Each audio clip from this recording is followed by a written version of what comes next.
so on, quite likely he was. Maybe he was politically in his personal life a very responsible person, but it seems to me that very little of that comes out in his art.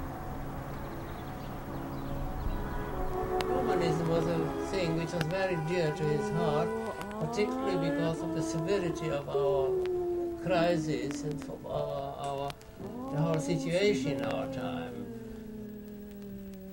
Last time I saw him, he said, "This is the stupidest age that ever was." And I said, "Why do you think so?" And he said, "Well, as you know, everything went much too fast." He was worried about the speed of so-called progress, technological progress, that people could no longer adapt to this new type of mechanization. Yes, he despised this age. He really was very much against many of the modern trends. I had to go back in my memories rather far to my hometown, Prague, where I really saw him for the first time. And then, of course, I had also to revive once more the sad moments of his burial in Clarence in Switzerland.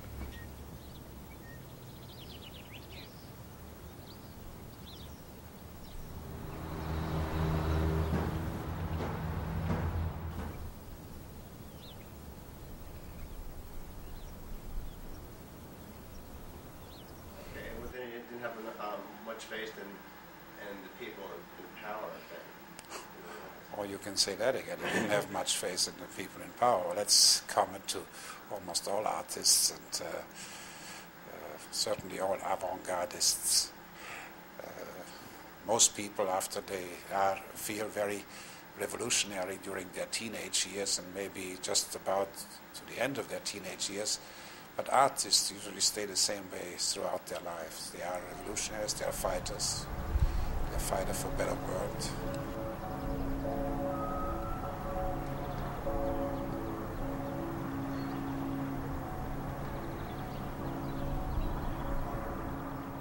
He wasn't the first and not the only one person who was worried about industrialization and mechanization of life and reglementation and materialism. This has been the worry of the Romantics and after, and he was one of those who felt very profoundly that there was a danger of man becoming dehumanized through the machine. Do you see that the world today is indeed following that prediction? Well, there are still human beings, thank God, but I think everybody is entitled to warn his fellow beings that there's a danger in these trends. Make no secret of it that it's the inner life of man which he had to turn into an outer image, which was the crux of all his art. What will happen at the end of this century, at the end of this millennium, or for that matter, any time in the future, is for profit. I have no idea. The artists usually point the way, but I am unable to speculate. Artists always amaze and surprise us.